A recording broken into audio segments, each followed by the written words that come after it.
ಅವನು ಹತ್ತಿರ ಬಂದು ನಿಮಗೂ ಕೂಡ ಇದು ಇಷ್ಟವಾಗಿದೆ ಎಂದು ನನಗೂ ಗೊತ್ತು ಅಂದ. ಅವನು ಹೇಳಿದ್ದು ನಿಜವಾಗಿತ್ತು. ನನ್ನ ಮನಸ್ಸು ಕೂಡ ಅವನ ಜೊತೆ ಕಬಡ್ಡಿ ಆಡೋದಕ್ಕೆ ಛಾಪಿಸುತ್ತಿತ್ತು. ನಾನು ಹೇಳಿದೆ, ನನ್ನ ಮಗಳಿಗೆ ಗೊತ್ತಾದ್ರೆ ಸರಿಯಿರಲ್ಲ, ದಯವಿಟ್ಟು ಇದನ್ನ ಇಲ್ಲಿಗೆ ನಿಲ್ಲಿಸಿ ಎಂದು ಹೇಳಿದೆ. ನನ್ನ ಹೆಸರು ಸುಮಿತ್ರಾ. ನನಗೆ ಒಬ್ಬ ಮಗ ಮತ್ತು ಒಬ್ಬಳು ಮಗಳು ಇದ್ದರು. ಇಬ್ಬರಿಗೂ ಮದುವೆಯಾಗಿತ್ತು. ನನ್ನ ಮಗ ತಾನು ಮಾಡುವ ನೌಕರಿಯ ಕಾರಣದಿಂದಾಗಿ ಹೊರಗಡೆ ವಾಸಿಸುತ್ತಿದ್ದನು. ಆದರೆ ನಾನು ಮನೆಯಲ್ಲಿ ಒಬ್ಬಳೇ ಇರಬೇಕಾಗುತ್ತೆ ಅಂತ ನನ್ನ ಸೊಸೆ ನನ್ನ ಜೊತೆಯಲ್ಲೇ ಇದ್ದಳು. ನನ್ನ ಮಗನ ಮದುವೆ ಆಗಿ ಈಗಾಗಲೇ 2 ವರ್ಷವಾಗಿತ್ತು ಮತ್ತು ನನ್ನ ಮಗಳ ಮದುವೆಯಾಗಿ ಕೇವಲ 1 ವರ್ಷವಾಗಿತ್ತು. ಒಂದು ದಿನ ನನ್ನ ಮಗಳು ನಂದಿನಿ ಫೋನ್ ಮಾಡಿ ಅಳುತ್ತಾ, ಅಮ್ಮ, ನನ್ನ ಗಂಡನ ಕೆಲಸ ಹೋಗಿದೆ ಎಂದಳು. ಆ ಕ್ಷಣದಿಂದ ನನ್ನ ಮಗಳ ಬಗ್ಗೆ ಚಿಂತೆ ಹೆಚ್ಚಾಗಿತ್ತು. ನಾನು ಅವಳಿಗೆ ಹೇಗಾದ್ರೂ ಮಾಡಿ ಸಹಾಯ ಮಾಡಬೇಕೆಂದು ನಿರ್ಧರಿಸಿದೆ. ಹಾಗಾಗಿ ಅವಳನ್ನ ಮನೆಗೆ ಬಾ ಎಂದು ಕರೆದೆ. ಮಾರನೇ ದಿನ ನಂದಿನಿ ನನ್ನನ್ನು ಭೇಟಿಯಾಗಲು ಬಂದಳು. ಅವಳ ಮುಖ ನೋಡುತ್ತಿದ್ದಂತೆಯೇ ಅವಳು ತುಂಬಾ ಸಂಕಷ್ಟದಲ್ಲಿರುವುದು ನನಗೆ ಅರ್ಥವಾಯಿತು. ಆಗ ನಾನು ಹೇಳಿದೆ, ಎಲ್ಲಿಯವರೆಗೆ ಅರವಿಂದ್ಗೆ ಹೊಸ ಕೆಲಸ ಸಿಗುವುದಿಲ್ಲವೋ ಅಲ್ಲಿಯವರೆಗೆ ನೀವು ನಮ್ಮ ಮನೆಯಲ್ಲೇ ಇರಿ. ಆದರೆ ನನ್ನ ಸೊಸೆ ನಂದಿನಿ ಮನೆಗೆ ಬಂದ ನಂತರ ಅವಳನ್ನು ಅಷ್ಟಾಗಿ ಚೆನ್ನಾಗಿ ನೋಡಿಕೊಳ್ಳುತ್ತಿರಲಿಲ್ಲ. ಒಂದು ದಿನ ನನಗೆ ತುಂಬಾ ಕೋಪ ಬಂತು. ನಾನು ನನ್ನ ಸೊಸೆಗೆ, ನನ್ನ ಮಗಳ ಮೇಲೆ ನಿನಗೇನಾದರೂ ಕೋಪವಿದ್ದರೆ ದಯವಿಟ್ಟು ನೀನು ನಿನ್ನ ಗಂಡನ ಜೊತೆಗೆ ಹೊರಟು ಹೋಗು ಎಂದು ಸ್ವಲ್ಪ ಕೋಪದಿಂದಲೇ ಹೇಳಿದೆ. ನನ್ನ ಈ ಮಾತು ಅವಳಿಗೆ ತುಂಬಾ ನೋವುಂಟು ಮಾಡಿತು. ಅವಳು ತಕ್ಷಣವೇ ತನ್ನ ಬ್ಯಾಗ್ ಪ್ಯಾಕ್ ಮಾಡಿಕೊಂಡು ಮನೆ ಬಿಟ್ಟು ಹೋಗಲು ನಿರ್ಧರಿಸಿದಳು. ಅವಳು ಹೋದ ನಂತರ ಮನೆಯಲ್ಲಿ ನಂದಿನಿ ಸ್ವಲ್ಪ ಸಹಜವಾಗಿರಲು ಆರಂಭಿಸಿದಳು. ಅವರು ಕೆಲಸವಿಲ್ಲದೆ ಮನೆಯಲ್ಲೇ ಇದ್ದ ಕಾರಣ ಯಾವಾಗೂ ಬೆಡ್ರೂಮ್ ಡೋರ್ ಕ್ಲೋಸ್ ಮಾಡಿಕೊಂಡು ತಮ್ಮ ಕಬಡ್ಡಿ ಆಟ ಆಡುತ್ತಿದ್ದರು. ಆ ರೂಮಿನಿಂದ ಬರುವ ವಿಚಿತ್ರ ಶಬ್ದಗಳು ನನ್ನನ್ನು ಮನಸ್ಸನ್ನು ಕೆಣಕುತ್ತಿತ್ತು. ಒಮ್ಮೆಯಾದರೂ ನನಗೆ ಕಬಡ್ಡಿ ಆಡಲು ಅವಕಾಶ ಸಿಗಬಹುದಾ ಎಂದುಕೊಳ್ಳುತ್ತಿದ್ದೆ. ಕೆಲವು ದಿನಗಳು ಕಳೆದ ನಂತರ ನಾನು ನನ್ನ ಗೆಳತಿಯ ಮಗಳ ಮದುವೆಗೆ ಹೋಗಬೇಕಾಗಿತ್ತು. ನಾನು ಕೆಲವು ಸೀರೆಗಳನ್ನು ಬೇರ್ಪಡಿಸಿ ಇಟ್ಟಿದ್ದೆ. ಸೀರೆಯ ಬ್ಲೌಸ್ ಸರಿಪಡಿಸಿಕೊಳ್ಳುತ್ತಿದ್ದಾಗ ಯಾವುದೇ ಸೂಚನೆ ನೀಡದೆ ಅರವಿಂದ್ ನೇರವಾಗಿ ಕೋಣೆಯೊಳಗೆ ಬಂದುಬಿಟ್ಟನು. ಅವನನ್ನು ನೋಡುತ್ತಿದ್ದಂತೆಯೇ ನಾನು ಗಾಬರಿಯಾಗಿ ತಕ್ಷಣ ಮುಖವನ್ನು ತಿರುಗಿಸಿಕೊಂಡೆ. ಅದು ನನಗೂ ಅವನಿಗೂ ತುಂಬಾ ಅನಿರೀಕ್ಷಿತವಾದ ಕ್ಷಣವಾಗಿತ್ತು. ಇಬ್ಬರಿಗೂ ಒಂದು ರೀತಿಯ ಮುಜುಗರ ಉಂಟಾಯಿತು. ನಾನು ಬೇಗನೆ ಸೀರೆಯನ್ನು ಸರಿಪಡಿಸಿಕೊಂಡು ಅವನ ಕಡೆ ತಿರುಗಿ ನೋಡಿದೆ. ಇಷ್ಟು ದಿನ ಮನೆಯಲ್ಲಿ ಸೊಸೆಯೊಂದಿಗೆ ಮಾತ್ರ ವಾಸಿಸುತ್ತಿದ್ದ ಕಾರಣ ನನಗೆ ಬಾಗಿಲು ಹಾಕಿಕೊಳ್ಳುವ ಅಭ್ಯಾಸವೇ ಇರಲಿಲ್ಲ. ನಾನು ಯಾವಾಗಲೂ ಬಾಗಿಲನ್ನು ತೆರೆದೇ ಇಡುತ್ತಿದ್ದೆ. ನಾನು ಅವನ ಕಡೆ ನೋಡಿದಾಗ ಅವನು ನನ್ನ ಹಾಸಿಗೆಯ ಬಳಿ ನಿಂತಿದ್ದನು. ಅತ್ತೆ, ನಾನು ಆಕಸ್ಮಿಕವಾಗಿ ನಿಮ್ಮ ಕೋಣೆಗೆ ಬಂದಿದ್ದಕ್ಕೆ ಕ್ಷಮಿಸಿ ಎಂದು ಹೇಳಿದನು. ನಂತರ ಸ್ವಲ್ಪ ದೂರ ಸರಿದು ನಿಂತು, ಅತ್ತೆ, ನೀವು ನನಗೂ ನಂದಿನಿಗೂ ತುಂಬಾ ಸಹಾಯ ಮಾಡುತ್ತಿದ್ದೀರಿ. ಅಳಿಯ ಮತ್ತು ಮಗಳನ್ನು ಮನೆಯಲ್ಲಿ ಇರಿಸಿಕೊಳ್ಳುವವರು ತಾಯಿಯ ಸಮಾನರು. ನೀವು ನನ್ನನ್ನು ನಿಮ್ಮ ಮಗನಂತೆ ನೋಡಿಕೊಳ್ಳುತ್ತಿದ್ದೀರಿ. ನೀವು ಯಾವುದೇ ಚಿಂತೆ ಮಾಡಬೇಡಿ. ನಾನು ಇಲ್ಲಿ ಹೆಚ್ಚು ದಿನ ಇರುವುದಿಲ್ಲ. ಆದಷ್ಟು ಬೇಗ ಯಾವುದಾದರೂ ಒಂದು ಕೆಲಸ ಹುಡುಕುತ್ತೇನೆ. ಎಷ್ಟೇ ಆದರೂ ನಾನು ಈ ಮನೆಯ ಅಳಿಯ.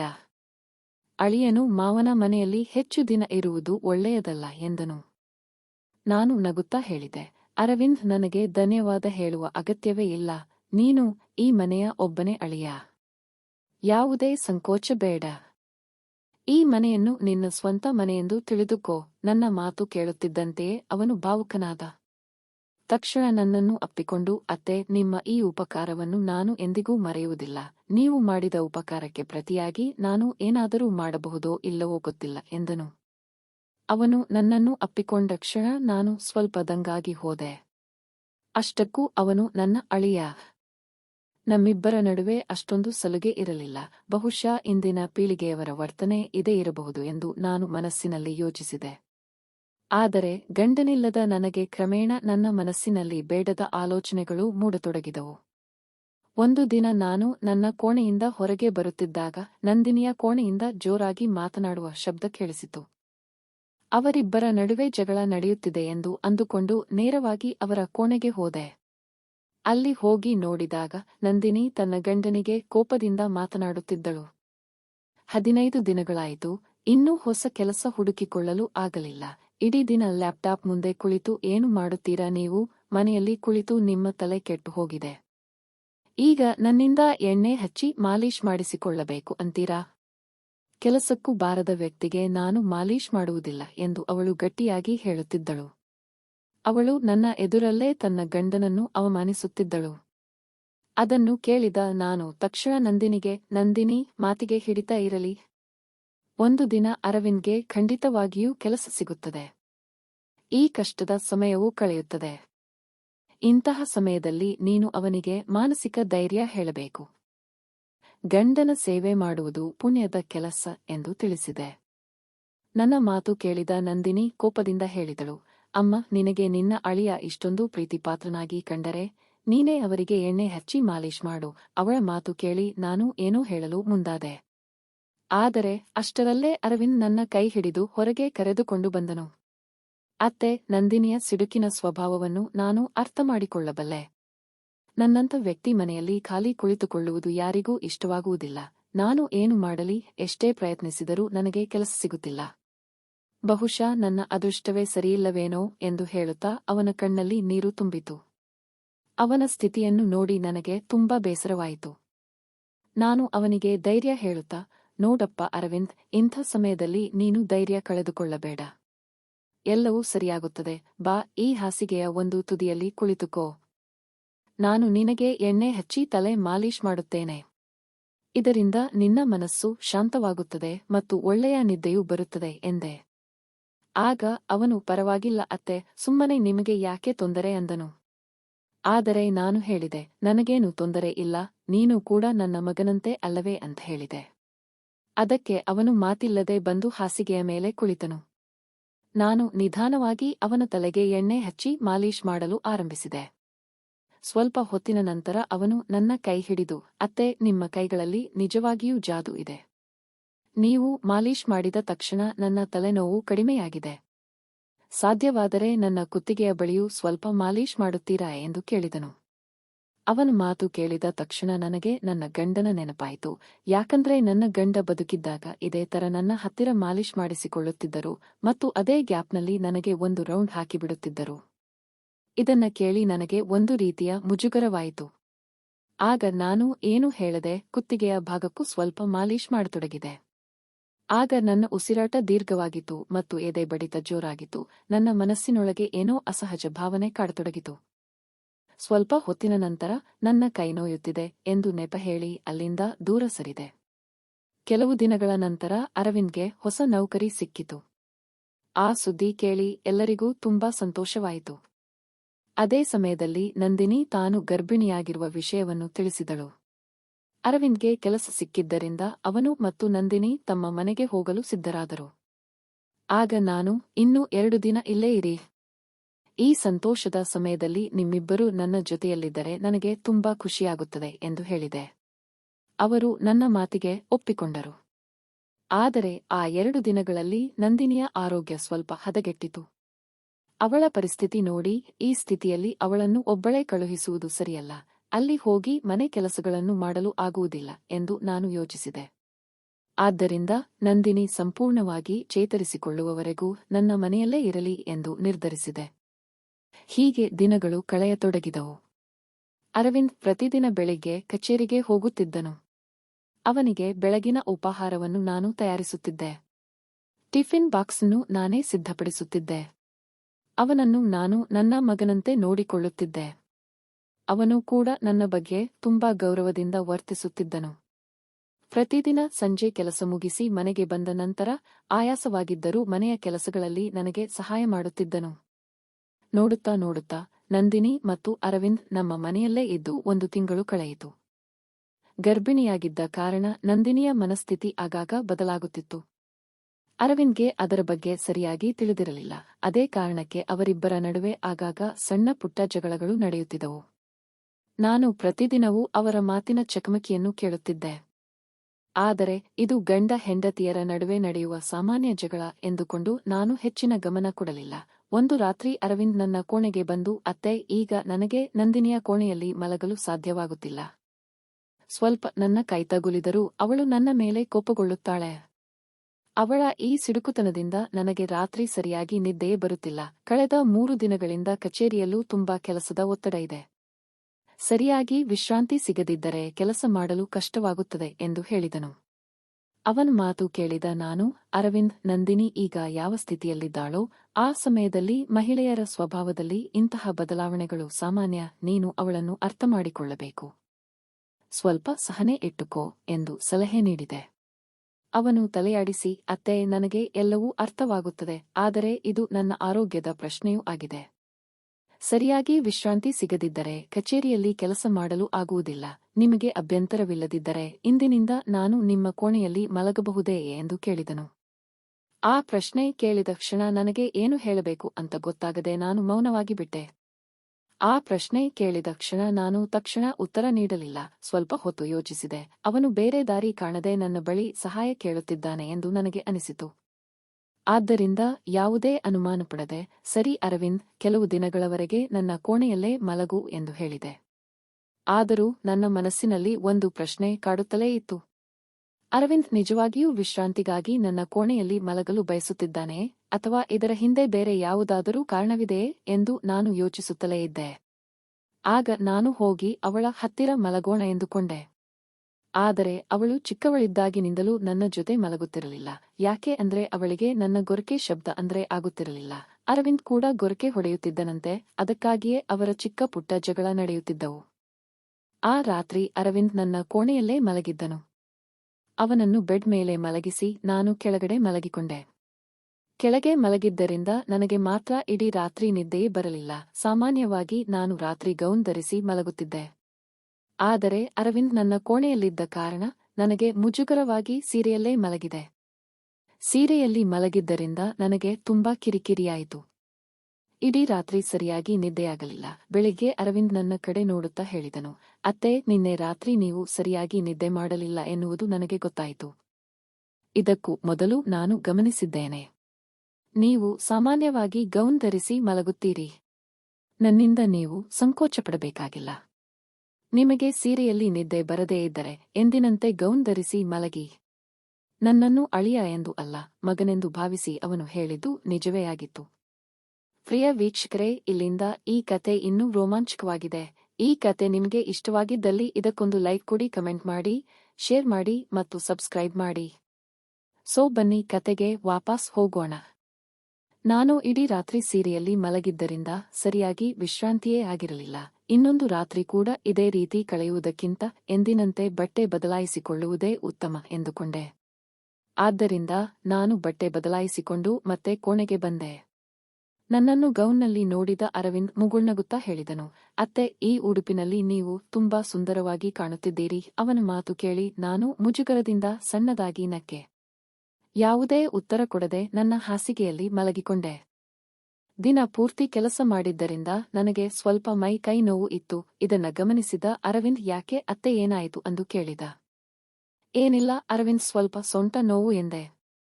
ಆಗ ಅವನು, ನಾನು ಹೋಗಿ ನಿಮಗೆ ಮಾತ್ರೆ ತರುತ್ತೇನೆ ಎಂದು ಮೆಡಿಕಲ್ ಶಾಪಿಗೆ ಹೋದನು. 10 ನಿಮಿಷದ ನಂತರ ಬಂದ ಅರವಿಂದ್ ನನಗೆ ಮಾತ್ರೆಗಳನ್ನ ಕೊಟ್ಟನು. ಆ ಮಾತ್ರೆ ತಗೊಂಡ ತಕ್ಷಣ ನನಗೆ ವಿಪರೀತ ನಿದ್ದೆ ಬರಲು ಶುರುವಾಯಿತು. ಹಾಗಾಗಿ ಮಲಗಿಬಿಟ್ಟೆ. ಬೆಳಿಗ್ಗೆ ಎದ್ದಾಗ ನಾನು ವಿಚಿತ್ರ ಭಂಗಿಯಲ್ಲಿ ಮಲಗಿದ್ದೆ ಮತ್ತು ನನ್ನ ಮೈ ಕೈ ನೋವು ಇನ್ನೂ ಜಾಸ್ತಿಯಾಗಿತ್ತು. ಆದರೆ ನನಗೆ ಎಲ್ಲೋ ಒಂದು ಕಡೆ ಮನಸ್ಸಿಗೆ ತೃಪ್ತಿಕರವಾಗಿತ್ತು. ಮಾರನೇ ದಿನ ಬೆಳಿಗ್ಗೆ ಎಂದಿನಂತೆ ಎದ್ದು ಎಲ್ಲರಿಗೂ ಉಪಹಾರ ತಯಾರಿಸಿದೆ. ನಂತರ ಅಡುಗೆಮನೆಯಲ್ಲಿದ್ದ ಪಾತ್ರೆಗಳನ್ನೆಲ್ಲ ತೊಳೆದು ಸ್ನಾನ ಮಾಡಲು ಬಾತ್ರೂಂಗೆ ಹೋದೆ.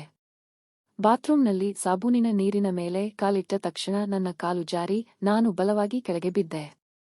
ಬೀಳುವಾಗ ನನ್ನ ಸೊಂಟಕ್ಕೆ ಭಾರೀ ಪೆಟ್ಟಾಯಿತು. ನೋವಿನಿಂದ ನನಗೆ ಎದ್ದು ನಿಲ್ಲಲೂ ಆಗಲಿಲ್ಲ. ನಾನು ಜೋರಾಗಿ ನಂದಿನಿ, ನಂದಿನಿ ಎಂದು ಕೂಗಿದೆ. ಆದರೆ ಅವಳು ತನ್ನ ಕೋಣೆಯಿಂದ ಹೊರಗೆ ಬರಲಿಲ್ಲ. ಅಷ್ಟರಲ್ಲಿ ಅರವಿಂದ್ ನನ್ನ ಕೂಗು ಕೇಳಿ ಓಡುತ್ತಾ ಬಂದನು. ನನ್ನನ್ನು ಬಾತ್ರೂಂನಲ್ಲಿ ಬಿದ್ದಿರುವುದನ್ನು ಕಂಡ ತಕ್ಷಣ ಯಾವುದೇ ಹಿಂಜರಿಕೆ ಇಲ್ಲದೆ ಒಳಗೆ ಬಂದು ಎಚ್ಚರಿಕೆಯಿಂದ ನನ್ನನ್ನು ಎತ್ತಿ ಹಾಸಿಗೆಯ ಮೇಲೆ ಮಲಗಿಸಿದನು. ಆ ಸಮಯದಲ್ಲಿ ನನ್ನ ಸೊಂಟದಲ್ಲಿ ಅಸಹನೀಯ ನೋವಿತ್ತು. ಅವನು ತಕ್ಷಣ ಬಿಸಿ ನೀರಿನ ಚೀಲವನ್ನು ತಂದು ನನ್ನ ಸೊಂಟದ ಬಳಿ ಇಟ್ಟನು. ಆಗ ನಾನು ಗಮನಿಸಿದೆ. ಅವನು ಈಗಾಗಲೇ ಕಚೇರಿಗೆ ಹೋಗಲು ಸಿದ್ಧನಾಗಿದ್ದನು. ಆದರೆ ನನಗೆ ಸಹಾಯ ಮಾಡುವಾಗ ಅವನ ಬಟ್ಟೆಗಳೆಲ್ಲ ನೀರಿನಲ್ಲಿ ನೆನೆದು ಹೋಗಿದ್ದವು. ಆದರೂ ಅವನು ಅದರ ಬಗ್ಗೆ ಯಾವುದೇ ಚಿಂತೆಯನ್ನು ಮಾಡಲಿಲ್ಲ. ಸ್ವಲ್ಪ ಹೊತ್ತಿನ ನಂತರ ನಂದಿನಿ ನನ್ನ ಕೋಣೆಗೆ ಬಂದಳು. ಆದರೆ ಅವಳು ಗರ್ಭಿಣಿಯಾಗಿದ್ದ ಕಾರಣ ನನ್ನನ್ನು ನೋಡಿಕೊಳ್ಳುವುದು ಅಥವಾ ಆಸ್ಪತ್ರೆಗೆ ಕರೆದುಕೊಂಡು ಹೋಗುವುದು ಅವಳಿಂದ ಸಾಧ್ಯವಾಗಲಿಲ್ಲ. ನಾನು ಆಸ್ಪತ್ರೆ ಹೋಗುವ ಬಗ್ಗೆ ಯೋಚಿಸುತ್ತಿದ್ದೆ.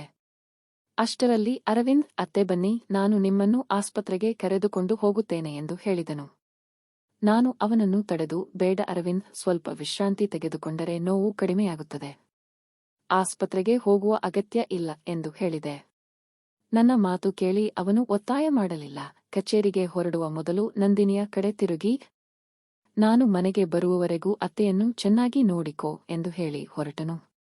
ಸಂಜೆ ಕಚೇರಿಯಿಂದ ಹಿಂದಿರುಗಿದ ನಂತರ ಅರವಿಂದ್ ಸ್ವತಃ ಅಡುಗೆ ಮಾಡತೊಡಗಿದನು.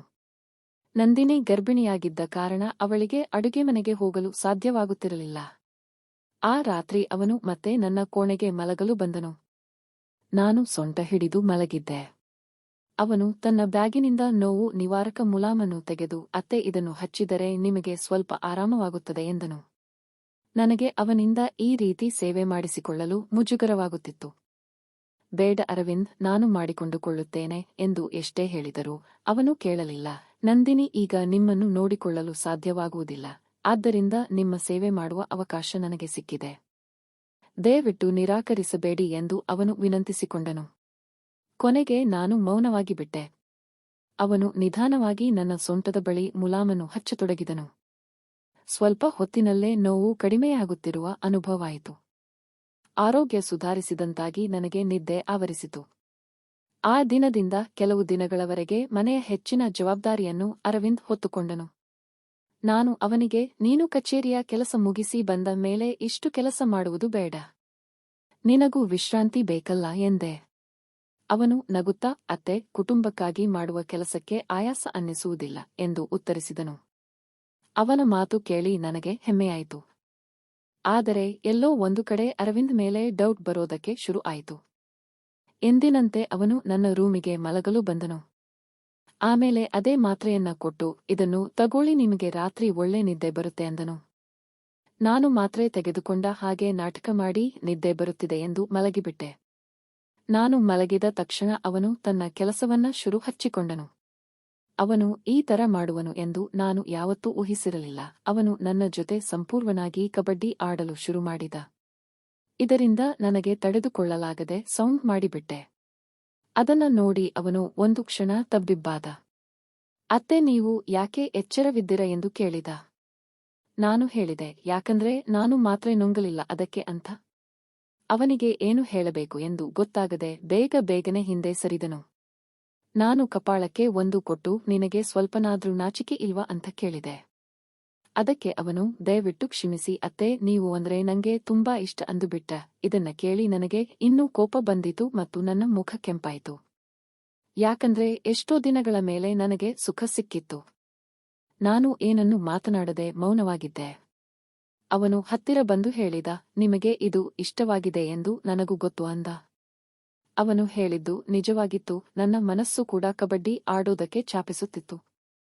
ನಾನು ಹೇಳಿದೆ, ನನ್ನ ಮಗಳಿಗೆ ಗೊತ್ತಾದ್ರೆ ಸರಿಯಿರಲ್ಲ, ದಯವಿಟ್ಟು ಇದನ್ನ ಇಲ್ಲಿಗೆ ನಿಲ್ಲಿಸಿ ಎಂದು ಹೇಳಿದೆ. ಅವಳು ಬೆಳಿಗ್ಗೆ ತನಕ ಏಳಲ್ಲ ಬಿಡಿ ಅತ್ತೆ, ಯಾಕಂದ್ರೆ ಅವಳಿಗೂ ಕೂಡ ನಿದ್ದೆ ಮಾತ್ರೆ ಕೊಟ್ಟಿದ್ದೇನೆ ಎಂದ. ಇದನ್ನ ಕೇಳಿ ನನಗೆ ಸ್ವಲ್ಪ ಸಮಾಧಾನವೀಯಿತು. ಆಮೇಲೆ ಇಬ್ಬರು ಸೇರಿ ನಮ್ಮ ಕಬಡ್ಡಿ ಆಟ ಶುರು ಹಚ್ಚಿದೆವು. ಸುಮಾರು 2 ಗಂಟೆ ಈ ಕಬಡ್ಡಿ ಆಟ ನಡೆಯಿತು. ಆಮೇಲೆ ಇಬ್ಬರು ಸುಸ್ತಾಗಿ ಮಲಗಿಬಿಟ್ಟೆವು. ಎಷ್ಟೋ ದಿನಗಳ ಬಳಿಕ ನಾನು ತೃಪ್ತಿಕರವಾಗಿ ನಿದ್ದೆ ಮಾಡಿದೆ. ಅಂದಿನಿಂದ ದಿನಾಲೂ ನಮ್ಮ ಕಬಡ್ಡಿ ಆಟ ನಡೆಯುತ್ತಿತ್ತು. ಈ ವಿಷಯ ನನ್ನ ಮಗಳಿಗೆ ಗೊತ್ತಾಗದಂತೆ ನೋಡಿಕೊಂಡೆವು. ಸ್ವಲ್ಪ ದಿನಗಳ ನಂತರ ನನ್ನ ಮಗ ಮತ್ತು ಸೊಸೆ ಮನೆಗೆ ಬಂದರು. ಇದರಿಂದ ನಮ್ಮ ಕಬಡ್ಡಿ ಆಟ ನಡೆಯಲಿಲ್ಲ. ನನ್ನ ಮಗ ಹೇಳಿದ, ಅಮ್ಮ, ಸ್ವಲ್ಪ ದಿನ ನಿನ್ನ ಸೊಸೆಯನ್ನ ಇಲ್ಲೇ ಇಟ್ಟುಕೋ, ನನಗೆ ಇಂಪಾರ್ಟೆಂಟ್ ಕೆಲಸ ಇದೆ ಎಂದು ಹೇಳಿದ. ಅದಕ್ಕೆ ನಾನು ಆಯಿತು ಎಂದು ಹೇಳಿದೆ. ನನ್ನ ಮಗ ಹೋದ ನಂತರ ನನಗೆ ಗೊತ್ತಾಯಿತು, ಅರವಿಂದ್ ನನ್ನ ಸೊಸೆಯ ಮೇಲೂ ಒಂದು ಕಣ್ಣಿಟ್ಟಿದ್ದಾನೆ ಅಂತ. ಒಂದು ದಿನ ಏನಾಯ್ತು ಅಂದ್ರೆ, ಅರವಿಂದ್ ಕೆಲಸಕ್ಕೆ ಹೋದಾಗ ನಾನು ನನ್ನ ಮಗಳನ್ನ ಚೆಕ್ ಅಪ್ಗೆ ಅಂತ ಆಸ್ಪತ್ರೆಗೆ ಕರೆದುಕೊಂಡು ಹೋಗಿದ್ದೆ. ಆಗ ಮನೆಯಲ್ಲಿ ಸೊಸೆ ಮಾತ್ರ ಇದ್ದಳು.